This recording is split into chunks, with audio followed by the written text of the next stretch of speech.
கலைஞர் நூற்றாண்டு கருத்தரங்கை தொடங்கி வைத்து முதலமைச்சர் ஸ்டாலின் இன்று சிறப்பு மலரை வெளியிட்டார். கலைவாணர் அரங்கில் நடைபெற்ற இவ்விழாவில் கவிஞர் வைரமுத்து மற்றும் அமைச்சர்கள் கலந்து கொண்டனர்.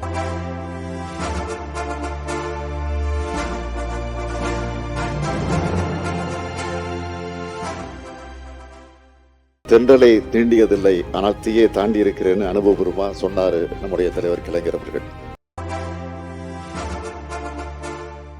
கலைஞர் தன்னுடைய வாழ்வையே தமிழுக்காக அர்ப்பணித்ததால் தான் 5 முறை முதலமைச்சராக இருந்தார் என ஸ்டாலின் பெருமிதம் பொங்க குறிப்பிட்டார். தொட்ட துறைகள் எல்லாத்திலையும் கோலோச்சன தலைவர் தான் நம்முடைய தலைவர் கலைஞர் அவர்கள்.